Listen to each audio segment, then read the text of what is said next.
maybe 2 weeks ago, maybe a week ago, a reporter asked me like, Bron, did you going to Miami, did that turn you into a winner? And kind of thought about it for a little bit. And I responded, I said, actually, I've always been a winner. Flashback. There's the buzzer. The San Antonio Spurs are NBA champions once again. James gets it, fires up a quick three. Won't go. Smith the rebound, back out, stolen by House, and that'll do it. The Celtics are going back to the Eastern Conference Finals. The Orlando Magic have defeated the Cleveland Cavaliers. And that's it. The Boston Celtics with the huge upset. They advance to the conference finals. And LeBron James' season is over. 2,000 years. In this fall, I'm going to take my talents to South Beach and join the Miami Heat. And I responded, I said, actually, I've always been a winner. LeBron just claimed he has always been a winner. But that claim collapses the moment you look at the actual record. When LeBron moved to South Beach and teamed up with Dwyane Wade and Chris Bosh, that was not a winner making a power move. That was a man who had failed on the biggest stage and could not find another way through. In 2009 and 2010, the Cavs were the clear favorites to reach the finals. 60-plus wins, best record in the league, and LeBron came up completely flat, losing to Orlando in 2009 and producing one of the worst choke jobs in NBA history against Boston in 2010. What he was at that point was not a winner. And empty seats begin to show up here at the Q by the Celtics. Cavaliers will have the ball. LeBron just 3 for 13 shooting. 7 years into his career. Still no ring. Still no finals win. The honest comparison at that moment was Karl Malone 2.0. Physical freak of nature.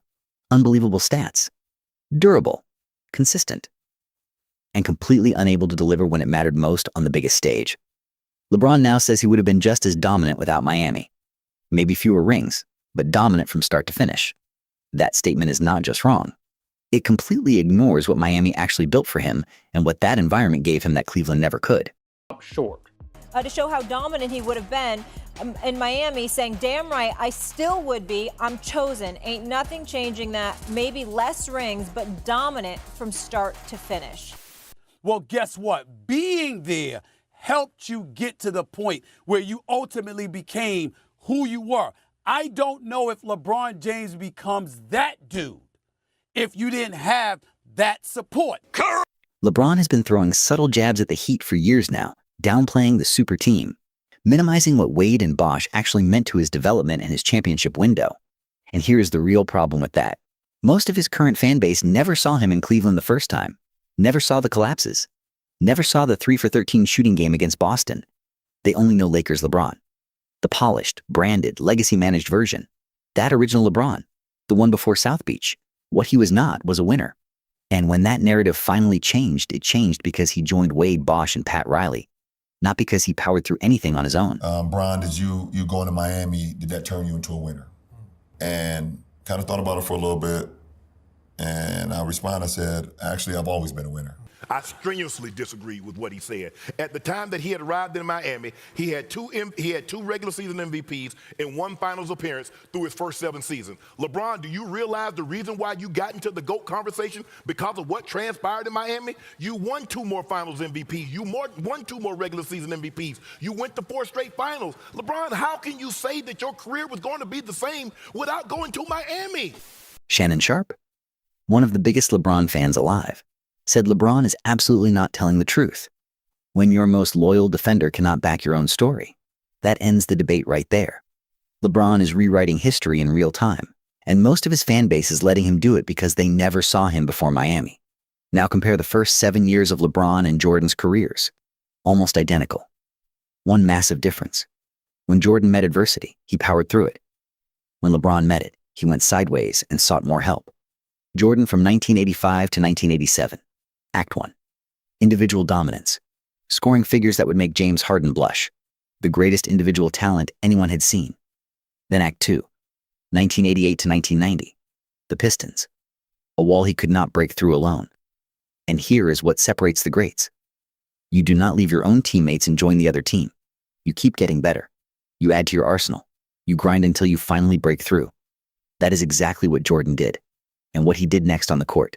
You have to see it to understand why it matters so much. Jordan has has answered a couple of questions. There have been doubters over the years whether a team led by Jordan could win a championship.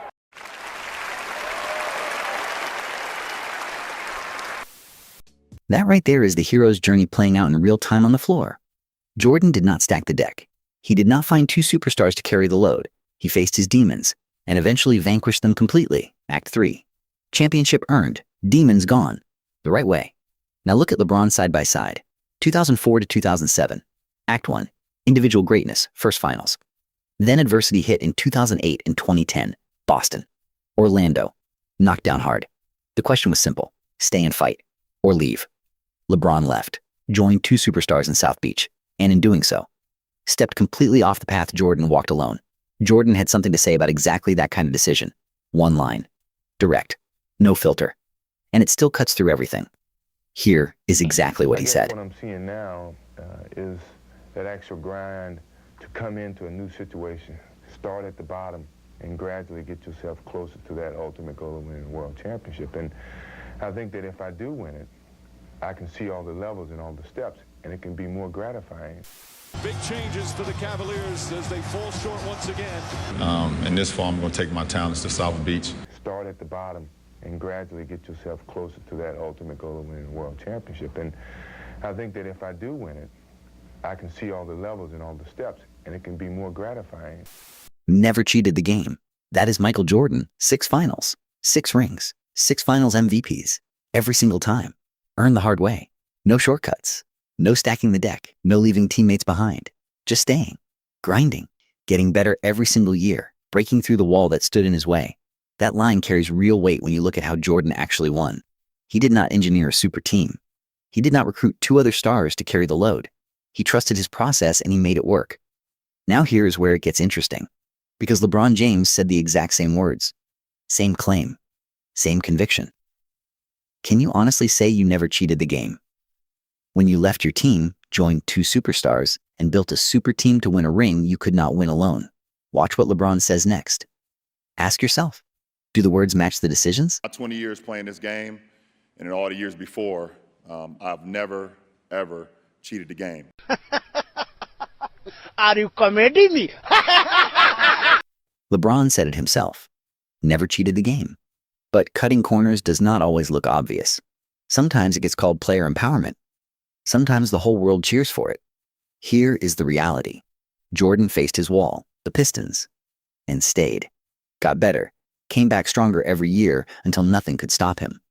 LeBron faced his wall, Boston and Orlando, and left. Joined 2 superstars. Won. But the path tells its own story. Every championship comes with context. Did you cut corners? How big was your role? Are you Steve Kerr? Or are you Michael Jordan? That determines how much credit you actually deserve. LeBron fans want all the good and none of the bad. But legacy does not work that way. So tell me, do you think LeBron cheated the game? Or did he just play it smarter? Drop your answer in the comments right now.